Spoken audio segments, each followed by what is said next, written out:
Get ready to explore the captivating world of cockatiels. Join me as we uncover the pros and cons of these charming birds in this video.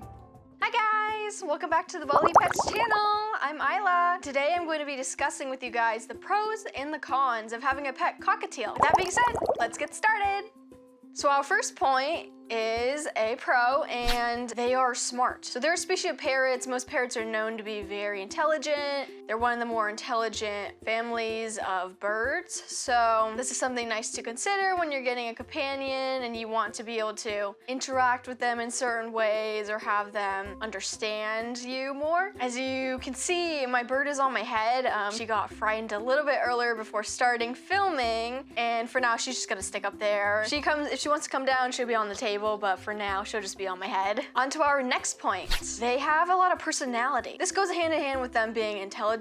You can just see from interacting with them, they might whistle, or they might mimic things, or they might dance. They might just be kind of random with their actions. It's a little odd when you're comparing them with other soft bills. You notice that parrots are really quite different. They just seem to have a lot more personality. So this can be fun and nice to find in a pet. Next, they can learn several different tricks. So this goes hand in hand with them being intelligent. They can be very food motivated, so you can use that to train them. But since they're quite intelligent, there's so many different things you could teach them. Like, you could teach them to identify certain colors. You could teach them to say a word. You could teach them to do different actions, play different games. It's just a lot more that you could get them to do than, say, like a canary. So this can be very nice to have.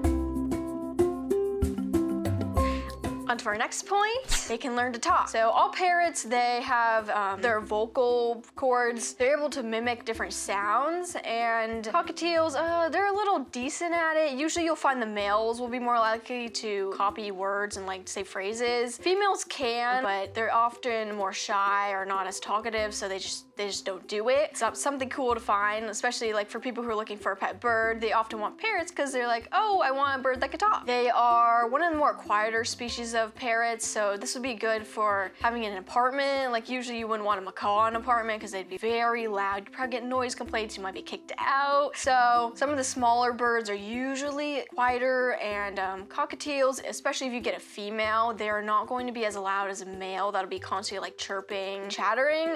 Usually the only sounds you hear female, unless they're actually mimicking or whistling, you might hear them just making a contact call, which can be a little loud, but as long as you're spending enough time with them and they're always around you, they're not gonna really do that. So for the most part, they'll just be quiet. So this can be very good for if you live in an apartment or you're really sensitive to loud sounds. On to our cons. So with a parrot, there can be a lot of cons that you would want to consider before deciding, is this the right bird for me? So for cockatiels, number one, a lot of people don't like how messy they can be. They are a bird, so they do poop every 10 to 15 minutes, which can be a lot. And their poop, if they're fed a chopped diet, it's not going to be very firm, so it can be hard to clean up. It's usually kind of liquidy and softer on the softer side, so trying to wipe this off of things, it might stain stuff. It's a little difficult, and they can't really be potty trained. They can be to an extent, but most people, they don't recommend this because it's not good for the health of the bird. Since they poop so often, it might hold it in for too long. If you teach them command when to poop, it could be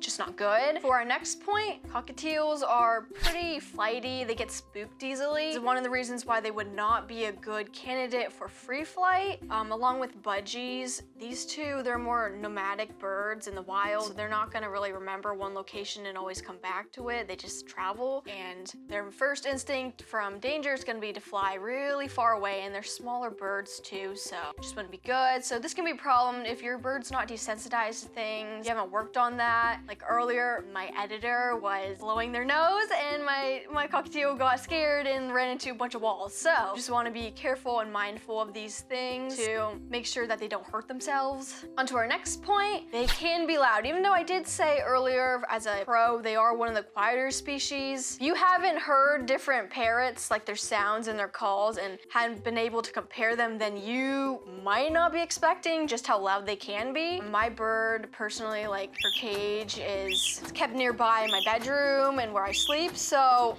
When she's calling in the morning, it's very loud and obnoxious to me. It really agitates me.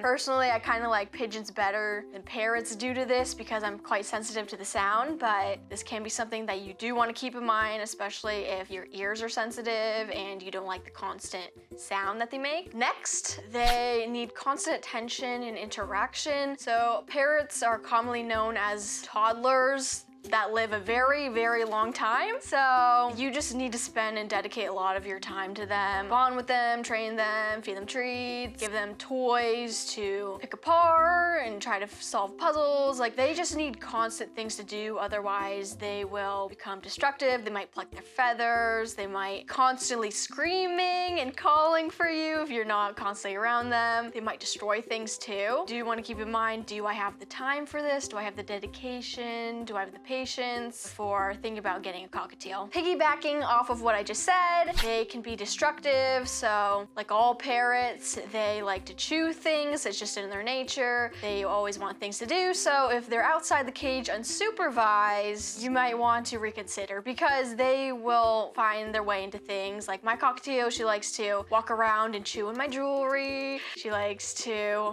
if she's on my shoulder, she likes to chew on my earrings or try to pick at my jewelry on my face, like my nose. Like I had some flower vines that I had to hang up. They're just like plastic for decoration. And she was on top of the cage where she could reach them, and she would just nibble and rip off the flowers off the plastic and throw them on the ground. So there'd be a whole pile of flowers on the ground, and then she bit the vine in half, and it's just, I'm lucky she hasn't been very destructive, but they definitely have the capacity to be quite destructive if you aren't watching them and providing them with enough to do. So you might want to think about this. On to the next point. They are really dusty. They're in the cockatoo family, and these birds, they're typically one of the dustiest parrots. Comparing her to my pigeon, she's not as dusty as him, but she's kind of close. Like, she's a lot more dusty than you'd expect a bird her size to be. So if you have asthma, or you don't have an air filter, or you don't have the time to clean up every day in your house, you might want to maybe stay away from anything in the cockatoo family, like cockatiels, just because of how dusty they are.